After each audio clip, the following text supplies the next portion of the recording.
আমলাদের চালাইতে পারো নাই মানে তো তুমি অযোগ্য ভাই, তুমি তোর বস ছিলা। আমি খুবই অস্বস্তির সঙ্গে মাথা চুলকাইতেছি, হাসতেছি বা একটু বিব্রত হচ্ছি, এইটা দিয়ে একটা কন্টেন্ট। ব্যক্তি জীবনেও সমাজ জীবনেও আমরা পরস্পরের প্রতি শ্রদ্ধাটা একদম হারাই ফেলছি। প্রশ্ন যদি করতে হয় তাহলে ওইটা একটা বিষয় যে এখন সামাজিক যোগাযোগ মাধ্যম বা সাধারণ যারা আমাদের যারা ভোক্তা শ্রেণী তারা সাংবাদিকদের নিয়ে প্রশ্ন তুলেছে, আমরা নাকি প্রশ্ন করতে ভুলে গেছি, প্রশ্ন করতে পারি না। মানে পারিনার তালিকা তো আসলে অনেকই দীর্ঘ, মানে বা ভুলে গেছে। হ্যাঁ, ভুলে যাওয়ার তালিকাও অনেক দীর্ঘ। কি কি যে মনে আসে বা কোনো কিছু কোনো সময় শিখছিলাম কিনা সেইটার তালিকাও দীর্ঘ। তবে মানে সামাজিক যোগাযোগ মাধ্যমে শুধু না, আমি খেয়াল করি যে ব্যক্তি জীবনেও সমাজ জীবনেও আমরা পরস্পরের প্রতি শ্রদ্ধাটা একদম হারাই ফেলছি। মানে সাংবাদিকরা গান্ডু, ডাক্তাররা কসাই, পুলিশরা ঘুষখোর, আমলারা তো সবচেয়ে খারাপ, তো অমুক সমুক সবচেয়ে খারাপ, শুধু সরকারি চাকরিটা ভালো আর বাকি সব কিছুই কিন্তু আসলে বেসিক্যালি খারাপ। তো সরকারি চাকরি যে করে সে আমলারা আরও খারাপ। আপনি দেখবেন যে ডক্টর মোহাম্মদ ইউনূসের যদি আপনি জিজ্ঞান যে কেমন দেশ চালালেন, ভালোই চালাইতাম কিন্তু আমলারা চালাইতে দিল না। তো আমলারা করছে কি? তো আমলাদের চালাইতে পারো নাই মানে তো তুমি অযোগ্য ভাই, তুমি তোর বস ছিলা, তুমি ও তোমার কথা শুনলো না, মানে এইটার ব্যবস্থাপনাও তো নিশ্চয়ই এটার মধ্যে আসে। দোষ একটা দিয়া টিয়া যে না আমলারা চালাইতে দেয় নাই, আমরা ভালো করতে চাইছিলাম এইটার জন্য হয় নাই। দোষ দিলে তো আমরা দিতেই পারি। আর সাংবাদিকদের প্রশ্ন করতে আমরা ভুলে গেছি না, সাংবাদিকতা আমরা ভুলে গেছি না, কি করতে শুরু করছি, এইটার অনেক রকমভাবে ব্যাখ্যা হয় আসলে।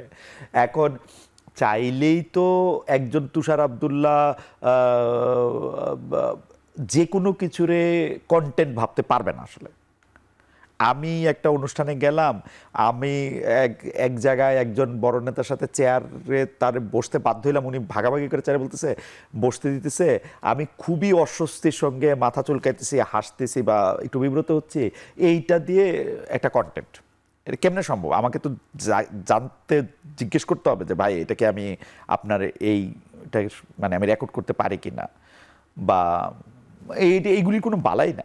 না, এটা তো জার্নালিজম, এটা ভাইরালিজম না, মানে সো না, আমি কিন্তু আবার স্বীকার করি, আমার ওইটা নাই যে আমি স্বীকার করি যে আসলেই তো আমাদের শার্পনেস আমাদের বয়সের সঙ্গে সঙ্গে কমবে।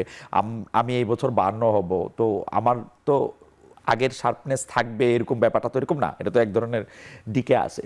কিন্তু ঘটনা হচ্ছে যে আমরা বোধহয় খুব দ্রুত একটা উপসংহারে চলে আসি, এইটাও আমার একটা মানে যদি বলেন সিদ্ধান্তে চলে আসি, এটা সিদ্ধান্তে চলে আসা, উপসংহারে চলে আসা, আর পরস্পরের প্রতি একদমই কোনো ধরনের না, এটা তো রেসপেক্ট না থাকা। আবার বিষয়টা হলো যে এই যে আমার তীক্ষ্ণতা কমে যাচ্ছে বয়সের কারণে, সেটা আবার বয়সে আবার তীক্ষ্ণতা বাড়েও, কিন্তু অভিজ্ঞতা থেকে তীক্ষ্ণতা বাড়েও। কিন্তু এটা যে আমরা দুজন সাংবাদিকতা করতে করতে এরকম একটা প্রদর্শন করেছি, বা আমাদের যে আমল নামাটা আমাদেরকে এই জায়গায় নিয়ে এসছে যে আমরা ওই জাতীয় সাংবাদিকতা করেছি, করতে বাধ্য হয়েছি বা স্বপ্রণোদিতভাবে হয়ে করেছি, তারপর আমরা এখন আর প্রশ্ন করছি না। এটা সাধারণের এই ধারণা কিনা?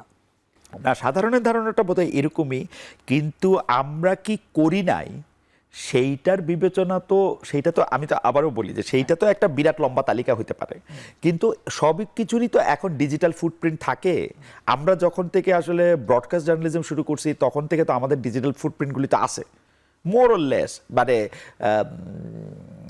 আপনি যখন শুরু করছেন সেই সময়টার মানে ব্রডকাস্ট জার্নালিজম যখন শুরু করছে তখন একটু কম টম থাকলেও মাঝামাঝি এসে 5, 6, 7 সাল থেকে আসে তো মোটামুটি থেকে ভালো মতো, হ্যাঁ, মোটামুটি একটা ফুটপ্রিন্ট আসে। তো আমরা কি করছি সেইটাও তো আসলে দেখা যেতে পারে যে কি করি নাই বা কি করতে পারি নাই, তো সেইটা দেখা যেতে পারে।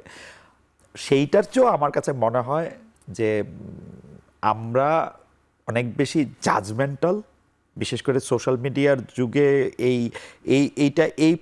এই প্রবণতাটা ভালো কিনা বা এই প্রবণতাটা আসলে দরকারি কিনা, বা আমাদের এই একটা এরকম একটা যে জায়গা থেকে খুব সারিবদ্ধভাবে লোকজন আমাদের কাজকর্মরে খুব বিবেচনা করছে, এর মধ্যে হাঁটাটা ভালো বা উচিতই কিনা সেটা আমি খুব ভালো বুঝতে পারি না। আমার কাছে মনে হয় যে সবই ভালো, এই দুনিয়ায় সবই ভালো, সবই ভালো, সবই ভালো।